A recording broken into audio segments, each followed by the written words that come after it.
നമുക്ക് എല്ലാവർക്കും ചേർന്ന് 974 പാട്ട് 974.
കൊട്ടാരങ്ങൾ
അനുഭവിക്കുവാനും ഇങ്ങനെ ഒരവസരം കൂടി കർത്താവ് ഒരുക്കി തന്നതിനായിട്ട് ദൈവത്തെ സ്തുതിക്കുന്നു.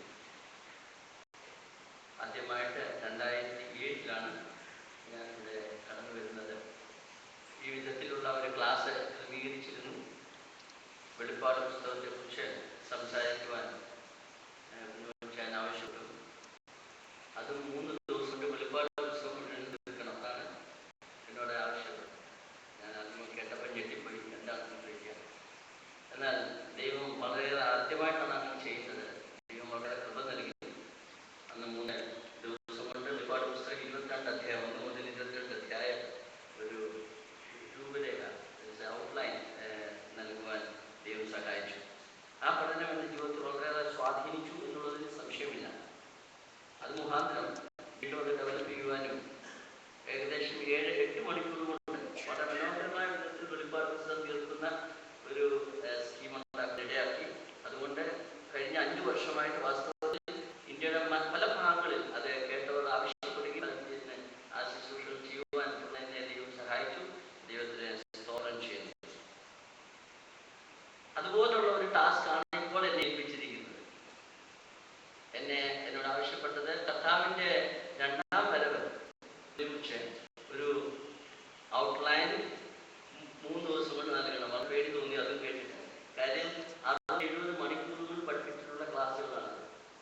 വളരെ വിശാലമായ വിസ്തൃതമായി പഠിക്കേണ്ടതായ ഒരു വിഷയമാണ്. അത് ഒരു 3 ദിവസം കൊണ്ട് എങ്ങനെ തീർക്കുമെന്ന് എനിക്കിപ്പോഴും അറിയില്ല. തീർച്ചയായിട്ടും നിങ്ങൾ പ്രാർത്ഥിക്കുമെങ്കിൽ ദൈവകൃപയിൽ ഞാൻ ആശ്രയിച്ചുകൊണ്ട് ചെയ്യുവാൻ ഞാൻ ആഗ്രഹിക്കുകയാണ്. വളരെ വിസ്തൃതമായ ഒരു വിഷയമാണ് കർത്താവിൻ്റെ പുനരാഗമനം എന്നുള്ള വിഷയം. പ്രാരംഭമായിട്ട് ഒരു വേദനം വായിക്കാം. തീത്തോസിന്റെ ലേഖനം 2-ാം അധ്യായം 13-ാം വാക്യം നമുക്ക് വായിക്കാം. അല്ലെങ്കിൽ മലയാളത്തിൽ വായിച്ച് സഹായിക്കുന്നതെന്നായിരിക്കും എൻ്റെ ഇംഗ്ലീഷ് ബൈബിളാണെന്നുണ്ട്. Looking for that blessed hope and the glorious appearing of the great God and our saviour Jesus Christ.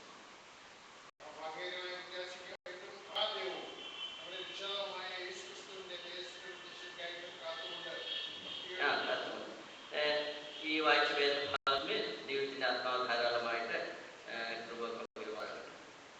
ഉപദേശ വിഷയങ്ങളിൽ നാം ഏത് തന്നെ നോക്കിയാലും വിവിധമായ അഭിപ്രായങ്ങൾ പൊതുവേ ഉണ്ട്. ഏത് വിഷയം എടുത്താലും വ്യത്യസ്തമായ അഭിപ്രായങ്ങളുണ്ട്.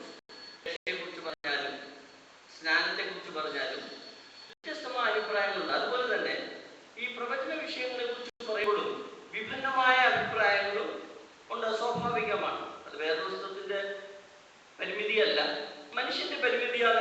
നാം കാര്യങ്ങൾ മനസ്സിലാക്കുന്നതിനുള്ള പരിമിതി കൊണ്ടാണ് ഉണ്ടാകുന്നത്.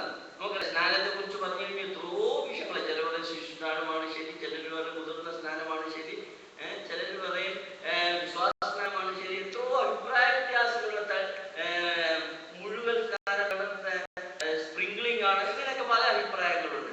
എന്നാൽ വേദപുസ്തകം സൂക്ഷ്മമായിട്ട് പഠിക്കുമ്പോൾ വേദപുസ്തകത്തിൽ എഴുതിയിരിക്കുന്ന സത്യങ്ങൾ നമുക്ക് വ്യക്തമായിട്ട് മനസ്സിലാക്കാൻ കഴിയും. മനുഷ്യ അഭിപ്രായങ്ങളെ നാം ശ്രദ്ധിക്കേണ്ട ആവശ്യങ്ങളില്ല. അതുതന്നെയാണ് പ്രവചന വിഷയത്തിൽ നാം ശ്രദ്ധിക്കേണ്ടത്. നാം അതിന് സമയമെടുത്ത് പഠിക്കുകയാണെങ്കിൽ നമ്മുടെ സംശയങ്ങൾ ദൂരീകരിക്കുവാൻ വളരെ സഹായകമായിരിക്കും. പലപ്പോഴും നമുക്ക് ആവശ്യം ഫാസ്റ്റ് ഫുഡാണ്, എളുപ്പം ഇച്ചിരി ഷോർട്ടായിട്ട് എന്തെങ്കിലും വേണം. പക്ഷെ അതുകൊണ്ട് കാര്യങ്ങൾ വ്യക്തമായിട്ട് മനസ്സിലാകുവാൻ സാധിക്കുകയില്ല. അതുകൊണ്ടാണ് പലപ്പോഴും നമുക്ക് സംശയങ്ങൾ ഉണ്ടാകാറുണ്ട്. അതുകൊണ്ട് ഈ വിഷയം ശരിക്കും നാം പഠിക്കുകയാണെങ്കിൽ പലരും പ്രസംഗിച്ച വാസ്ത കൺഫ്യൂസ്ഡ് ആക്കേണ്ട ഒരു വിഷയമാണ്. പ്രവചനം എന്ന് പറഞ്ഞു കഴിഞ്ഞാൽ ചിലർക്ക് ഇഷ്ടമേ അല്ല. കാര്യം പറയുന്നതൊന്നും പലരും നടക്കാറില്ല. പലപ്പോഴും ഈ സമകാലീന സംഭവങ്ങളെ എടുത്തുകൊണ്ട് വേദപുസ്തകവുമായിട്ട് താരതമ്യപ്പെടുത്തുകയാണ് സാധാരണ ചെയ്യാറുള്ളത്. അത് വളരെ പരാജയത്തിലേക്ക് നയിക്കുന്ന ഒരു കാര്യമാണ്. ഞാൻ അത് പറഞ്ഞപ്പോൾ ഓർത്തത്, സമാഗമന കൂടാരം മോശയോട് കർത്താവ് പറഞ്ഞു സമാഗമന കൂടാരം ഉണ്ടാക്കണം. സമാഗമന കൂടാരം ഉണ്ടാക്കാൻ മോശ കൽപ്പിച്ചു തന്നെ പർവ്വതത്തിൽ കാണിച്ച അതേ പ്രകാരം മാതൃക പ്രകാരം സമാഗമന കൂടാരം ഉണ്ടാക്കി. എന്നാൽ സമാഗമന കൂടാരത്തിന് മാനുഷികമായി നോക്കിയാൽ പല പരിമിതികളുണ്ട്. മാനുഷികമായി നോക്കിയാൽ ഉദാഹരണത്തിന് സമാഗമന കൂടാരത്തിനൊരു വിൻഡോ, ജനലില്ല. എന്തോ ജനലില്ലാത്തൊരു കൂടാരം എന്തിനല്ല. അറ്റ്ലീസ്റ്റ് ഒരു കാറ്റ് വരാനും ഒരു എയറേഷനും ഒരു ലൈനൊക്കെ വരാനും ഒരു ജനൽ ആവശ്യമായിരുന്നു അല്ലേ. വിശുദ്ധ സ്ഥലവും അതിവിശുദ്ധ സ്ഥലവും നോക്കിക്കഴിഞ്ഞാൽ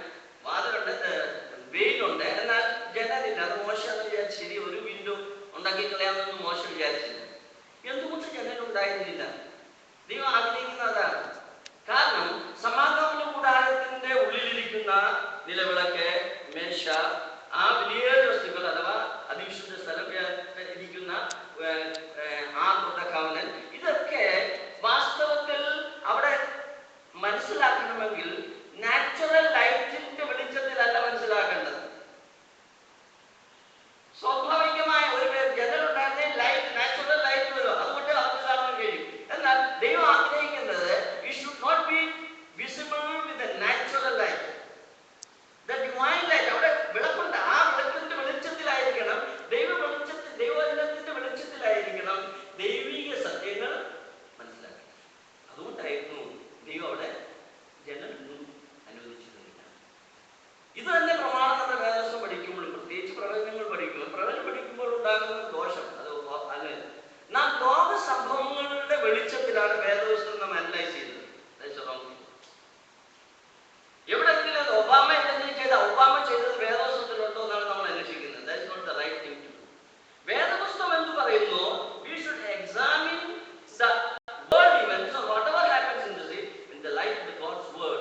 അല്ല, അവിടെ നടക്കുന്ന സത്യത്തിന്റെ വെളിച്ചത്തിലല്ല നാം ചിന്തിക്കുന്നത്. അത് വളരെ ശ്രദ്ധിക്കേണ്ടത്. അതുകൊണ്ടാണ് പലപ്പോഴും പ്രവചനം എന്ന് കേൾക്കുമ്പോൾ പലവർക്കും വളരെ അസ്വസ്ഥത തോന്നാനുള്ള കാരണം, നാം ലോകത്ത് നടക്കുന്നത്, ഇപ്പോൾ സിറിയയിൽ അവിടെ യുദ്ധം നടക്കുന്നു, സിറിയയെ കുറിച്ച് എന്തൊക്കെ പറയുന്നുണ്ട്, അത് നാം അത് താല്പര്യപ്പെട്ട് പഠിച്ചാൽ പലപ്പോഴും പരാജയപ്പെടും. അതുകൊണ്ട് അങ്ങനെ ചെയ്യാതിരിക്കുന്നത് നല്ലതാണ്.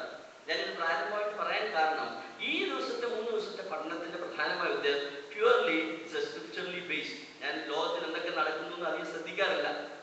എങ്കിലും ചില സംഭവങ്ങൾ യാദൃച്ഛികമായിട്ട് വന്നു വന്നാം, എന്നാൽ അതെല്ലാം വേദപുസ്തകത്തിന്റെ അടിസ്ഥാനത്തിലാണ് എന്ന സത്യം ഞാൻ പ്രാരംഭമായിട്ട് പറയുകയാണ്.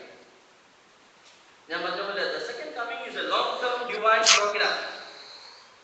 Short term അല്ല, ഇത് long term divine program. ഒരു നിമിഷം കൊണ്ട് നടക്കുന്നതല്ല, വളരെ വിശദമായി ദൈവിക കാര്യപരിപാടിയിൽ ഉൾക്കൊള്ളിച്ചിരിക്കുന്ന സത്യങ്ങളാണ് ഈ രണ്ടാം വരവ് എന്ന് പറയുന്നത്. നാം വായിച്ച വേദഭാഗത്തിലേക്ക് തിരിയുമ്പോൾ 2 കാര്യങ്ങൾ അതിനോട് ബന്ധത്തിൽ ചിന്തനീയമാണ്. നാം കാത്തിരിക്കുന്ന എന്താണെന്ന് അവിടെ പറയുന്നുണ്ട്. Looking for that blessed hope, ഭാഗ്യകരമായ പ്രത്യാശ. അതാണ് ഒന്നാമത്. നാം കാത്തിരിക്കുന്നത് ഭാഗ്യകരമായ പ്രത്യാശ. കേവലം അത് മാത്രമല്ല, അവിടെ രണ്ടാമത് പറഞ്ഞ് we are looking for the glorious appearance, തേജസ്സിന്റെ പ്രത്യക്ഷത. കർത്താവിന്റെ വരവിനോടുള്ള ബന്ധത്തെ നാം ചിന്തിക്കുമ്പോൾ 2 കാര്യങ്ങൾ, 2 ഘട്ടങ്ങളുണ്ട് എന്ന് വ്യക്തമായി പറയുന്നു. ഈ വേദഭാഗം വ്യക്തമായി ഒരേ വാക്യത്തിൽ തന്നെ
ഈ കഥാ